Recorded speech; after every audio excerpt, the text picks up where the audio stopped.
2025 has been a surprisingly epic year for gaming, with the Game of the Year race looking insanely stacked already, and we've still got a few more months left to go. It's somehow October already, and my radiators aren't the only things heating up. The release calendar for gaming is scorching. We got some total bangers coming out this spooky season. I'm Foxtrot with Mobalytics, and today we're taking a look at all the biggest and best games we can get our grubby hands on this month. For a detailed list of all the releases coming out, make sure to check out our release calendar down below in the description. Set 329 years after Ghost of Tsushima, Ghost of Yotei brings a new chapter to feudal Japan's mythic narratives.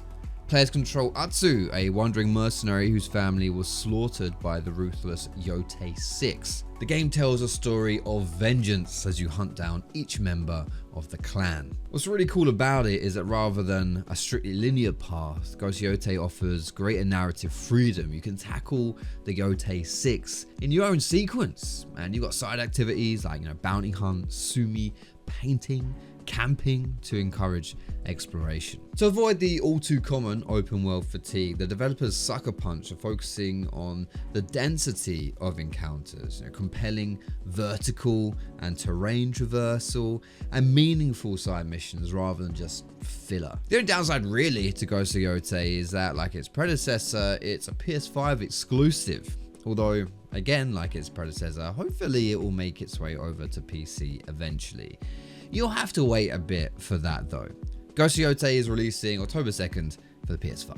Absolum is a side-scrolling roguelike beat-em-up made by the developers of Streets of Rage 4. Set in the fantasy land of Talam, it blends Golden Axe-style combat with modern progression. Players pick from 4 heroes, including a frog wizard and a dwarf brawler, each with their own unique skills. Runs feature branching paths, quests, permanent upgrades, with solo or co-op play, both online and split-screen local co-op. Its hand-drawn art, high replayability, and beautiful soundtrack make it a standout fusion of classic arcade action and roguelike depth. Hell, even Mick Gordon has contributed to this soundtrack, who you might know from his stellar work on Doom. All in all, it looks like a sleeper for fans of beat-em-ups. It's packaged well, definitely, and time will tell if it plays well too. Absolum is poised to launch October 9th across PC, Switch, PS4, and PS5.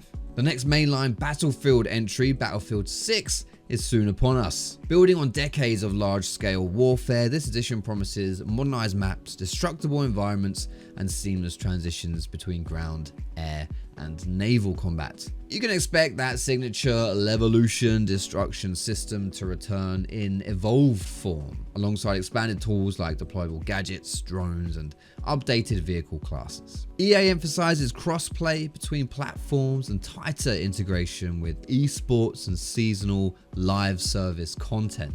If you've played Battlefield, you know its entertainment value highly hinges on the scale of its battles, so crossplay is definitely a must. From what we've seen of it so far, Battlefield 6 is going to be a popular one.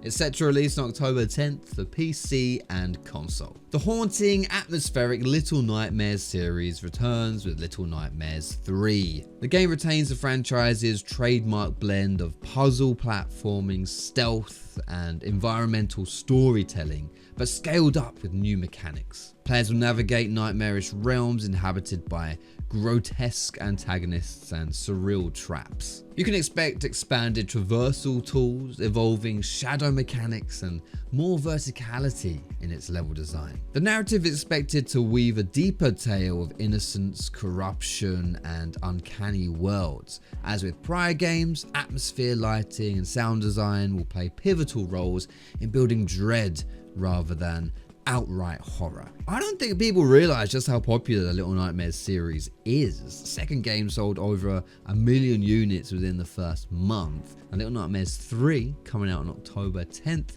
will be on PC, Switch, console. Developed by Game Freak, Pokémon ZA continues the Legends sub-series with a semi-open world set in Lumio City, now being redeveloped as a future metropolis. The game blends exploration, real-time action, and turn-based battles, expanding on mechanics from Legends Arceus. Players can freely encounter Pokemon in the wild, craft items, and complete missions while uncovering the city's history and mysteries. I'm not gonna lie, I've not really been super into Pokemon since like Gen 2 or 3, although I did enjoy Sword and Shield. But Arceus was genuinely such a great experience, and everything my inner child has wanted from a Pokemon game. So I'm legit hyped for this one. Arceus was a little rough around the edges, and it did feel a tad like a proof of concept. But I'm hoping that ZA takes that great formula and turns it into something very magical. Pokémon Legends ZA launches October 16th, exclusively for Switch. The critically acclaimed Ninja Gaiden franchise returns with Ninja Gaiden 4. Team Ninja, yes, that is genuinely the name of the devs of Ninja Gaiden, and no prizes for guessing their inspiration, have been very busy making other banger games: Wolong, Neo, Rise of Ronin, Dead or Alive, to name a few. But after a decade of slumber, finally, we're getting a new Ninja Gaiden. Players once again step into the role of Ryu Haibasa, facing new supernatural threats in a darker, more cinematic story. The game emphasizes lightning-fast combat, brutal difficulty, and mastery of weapons ranging from dual blades to Nimpo magic. You've got enhanced traversal, like wall runs, grapples, stealth sections, all adding variety to the action. It's going to be a bold return for one of gaming's most iconic hack and slash franchises. Ninja Gaiden 4 is slated for release on October 21st for PC and console. Frontier's park management sim returns with Jurassic World Evolution 3. Third installment ups the ante. More dynamic dinosaur behaviors, interspecies ecosystems, and land-water hybrids that interact realistically, as realistic as a land-water hybrid dinosaur can be. Management layers deepen with genetic, security, biothreat monitoring, and guest mood systems. You'll still be designing and managing the park, and its deeper management levels and cinematic presentation mean that Evolution 3 continues the franchise's blend of creativity, strategy, and that Jurassic Park thrill. Jurassic World Evolution 3 launches October 21st on PC and console. Next up, we have Vampire the Masquerade Bloodlines 2, and this one is no doubt going to be under the microscope more than probably any other game this month. After years of development upheaval, the sequel to the 2004 cult classic is finally landing. Bloodlines 2 is set in a modern-day Seattle. Players assume the mantle of a vampire in the Masquerade world, navigating clan politics, supernatural powers, and moral dilemmas. Dialogue, choice, and branching narrative remain central, with an expanded emphasis on stealth, feeding, and influence systems. Combat blends melee weapons with vampiric powers, with upgrades and character customization across vampiric disciplines. The obvious elephant in the room, of course, is its troubled development history. It may suggest that the scope has been trimmed, or just that there's true dedication to making the game worthy of its predecessor. Either way, the publisher Paradox has committed to post-launch support and narrative expansions. Vampire the Masquerade Bloodlines 2 arrives on October 21st for PC and console. Dispatch earns the title of strangest game concept for this month, no doubt. It's a superhero game, which is not that weird, except it's a narrative-driven management sim as well, which is a little weirder, and you play as a dispatch operative working in an office space tasked with organizing said superheroes. Definitely a bit weird. Having said that, I'm not gonna lie, it looks seriously awesome. It's a story-rich tactical action game. Players make split-second decisions in high-stake missions where choices carry consequences, combining real-time strategy, quick reactions, and narrative gameplay.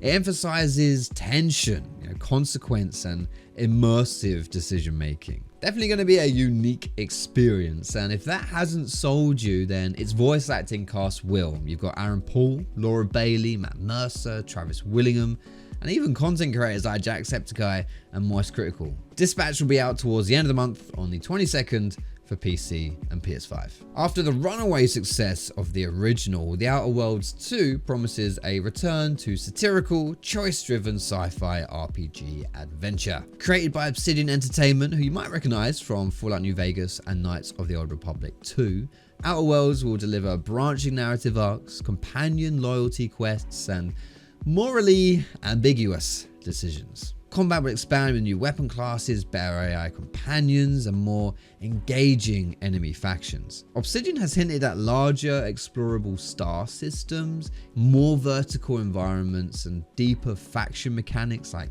espionage and corporate warfare. Given Obsidian's track record, post-launch expansions and modding tools are almost guaranteed. This one for me has got to be the most anticipated release of the month. Sadly, I'm going to have to wait until close to November to get cracking, as it releases on October 29th for PC and console. And last up for today, we have the highly anticipated Arc Raiders. It's a PvPvE extraction shooter blending co-op, contested zones, and high-stakes loot runs. Players venture into a post-apocalyptic world dominated by robotic adversaries, the Arcs, while also competing with each other for objectives and resources. In a trend that seems to be dying out amongst multiplayer games, Arc Raiders is going to cost you $40 to buy, $60 if you want the deluxe version. Its time is also a little bit ambitious, arriving just 20 days after Battlefield 6. The devs will be running a final server slam open playtest October 17th to the 19th to stress test their servers before the official launch, which will be on October 30th for PC and console. And there you have it, the most anticipated games for October. Which one are you looking forward to playing the most? Maybe one that's not even on this list? Let us know in the comments down below. And for all things gaming, subscribe to us here at Mobalytics. We'll see you at the next one.